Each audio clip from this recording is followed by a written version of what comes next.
Hello and welcome to a interview right now with Gary Burke with Mortgage Alliance. My name is Paul Daggett with Remax Realty Professionals, and today Gary and I are here to help buyers.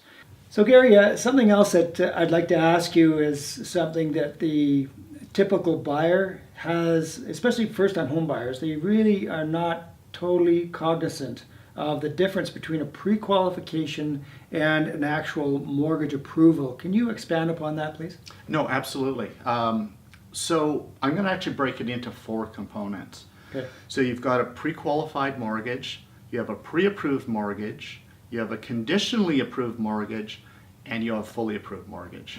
And it's actually not confusing because I'm going to make it simple. Okay. So a pre-qualified mortgage is basically something where you're talking to a mortgage expert like myself, and I will ask you a number of questions so that I am able to determine if you'll meet the lender's criteria.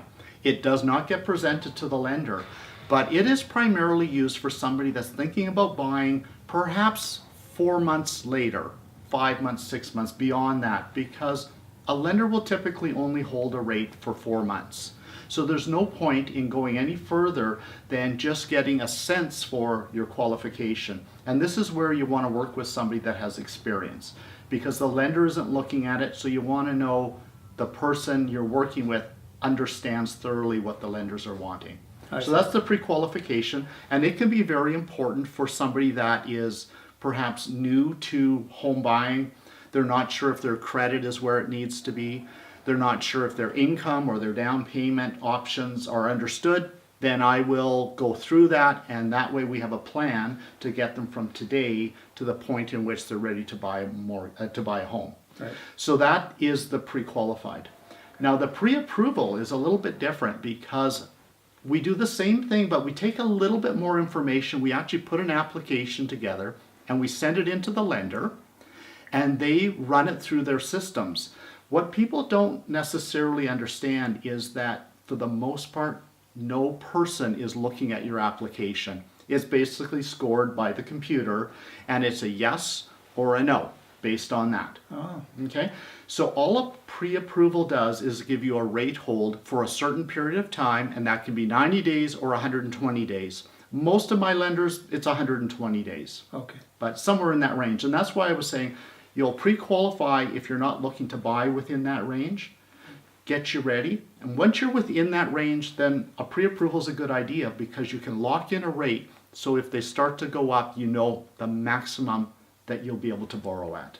That's crucial, especially as we enter into a spring market and we have fluctuations within those mortgage rates. To be able to lock in gives you some security.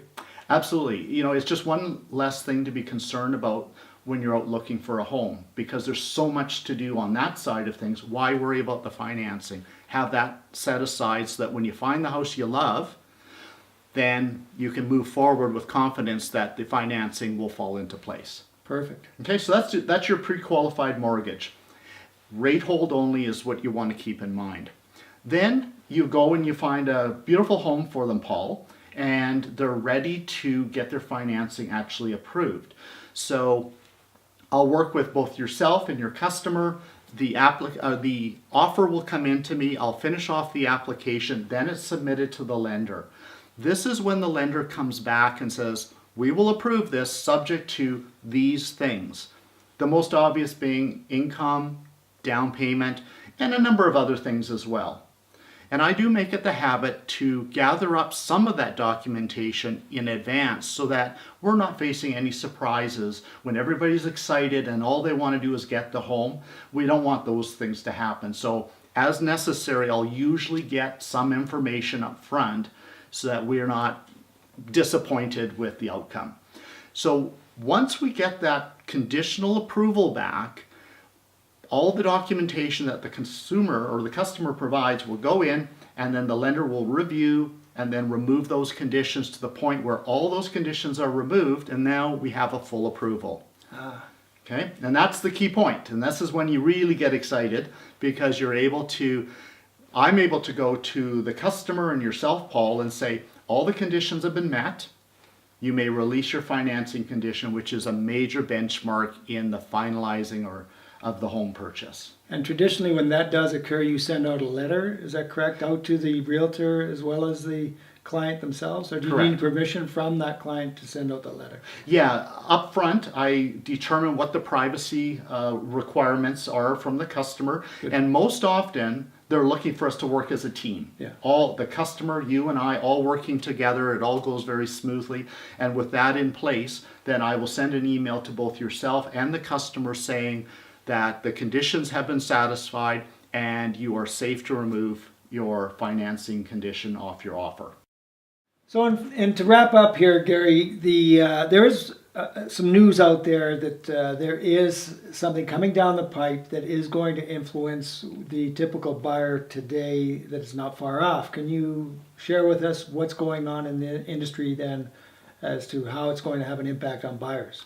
Absolutely. As I was saying at the outset, in the last 3 years, we have seen so many changes in the mortgage industry. It dwarfs everything that I've experienced prior to that. And the government has been on a mission to make sure that consumers do not get into trouble with debt, because we've seen some of the stats that show the average debt to income ratio is at an all-time high, and it's staying up there.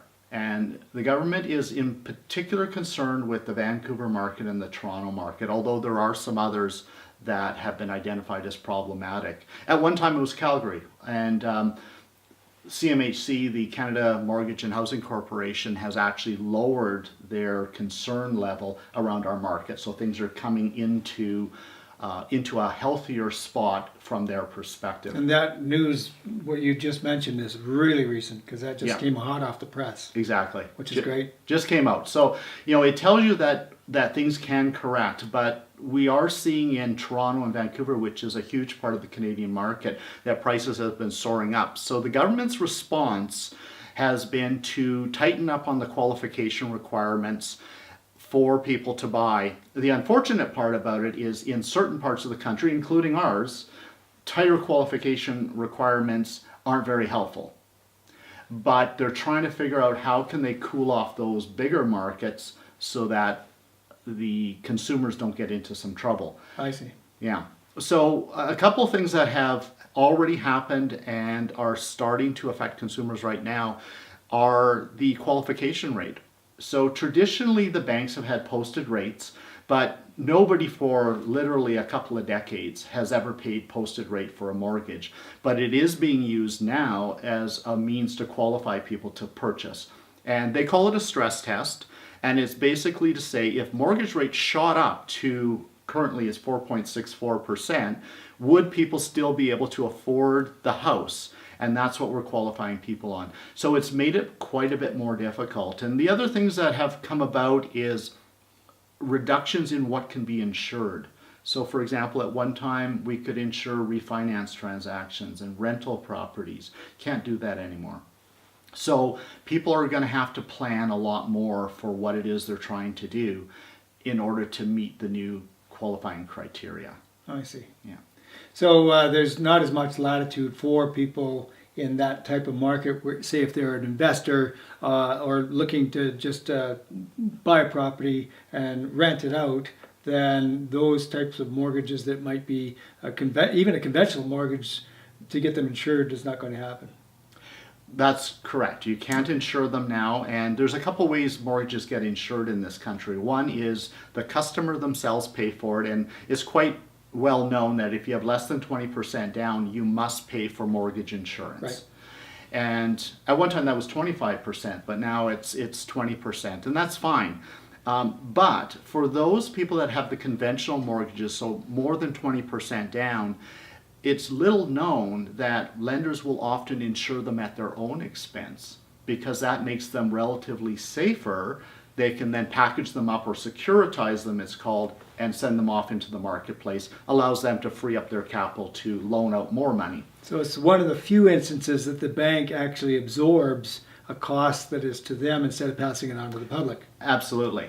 I see. Except, here's one There's of the always changes. an exception. Here's one of the changes. In the past, that was absolutely right.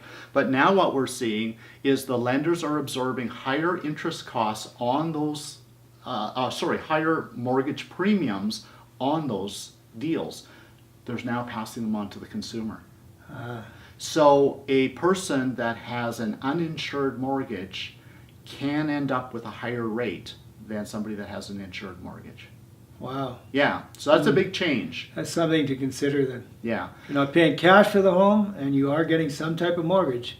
That could influence the bottom line number. right. So as much as I am like the next person and I Google and I research and I go to the ends of the world to understand things, I understand you. when it comes to mortgages, it has become much more difficult for the average person to understand how they're going to qualify, what rate they're going to get. You can't just look for the lowest rate on the internet. No. You have to understand whether that applies to your situation. Wow. So that's kind of one of the things that, as a broker, we have spent a lot of time to understand, and it continues to evolve. So, you know what? There's no harm in having a partner to help you with these things. Because here's one of the things that people don't always recognize is in the very early days of mortgage brokering, the banks did all the prime lending, the brokers did all the subprime lending. And with subprime lending, there were fees to be paid and higher interest rates. Nowadays, mortgage brokering is very little to do with subprime, although we do have those options. We do mostly prime lending, no different than a bank employee would do. Right. And as a consequence, what you'll find is that it's important to get us involved in any kind of situation that you have, because we've got the breadth of services and we don't charge fees anymore. Oh, wonderful. Okay? That's very good. Unless the credit is really bad, we may have to, Mm-hmm. but for the vast majority of what we do, we don't charge fees, because guess what? The lender is either going to pay their own staff to look after the customer, or they're going to pay somebody else like me. Gotcha. Either way, it's the lender taking care of that. So there's really no downside to have a broker as your partner in buying a home. And that defaults right back to our second question of the day was, what value do you bring to the table as a broker for buyers today? And Yeah. and that alone is huge. So that's great. Yeah. Now, there is a date that's coming up that applies to what you're talking about in regards to those numbers for insured mortgages. What is that date again?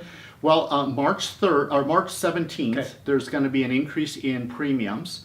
For the customer paid premiums, i.e. the high ratio mortgages, the effect in Calgary is probably only about $7 a month. So it's not going to stop anybody from buying a home that they want. But there's been a cumulative thing going on, and the government's been asking the insurers and the banks to set aside more capital as reserves against losses that actually aren't existing in Canada. Canada has a very good financial situation. We pay our mortgages. Our delinquency rate is the envy of the world, but still the government is shoring up the what if funds, the rainy day funds, regardless, and it is costing consumers more. I see. And it's showing up either in higher premiums or higher interest rates. Wow. Yeah. That makes a lot of sense. Well, Gary, I'd like to just wrap up by thanking you for being here today. Your vast experience in the mortgage industry to help out buyers that I'm working with and others as well, that has been just fantastic. So thanks once again for coming in. Great. Appreciate your partnership.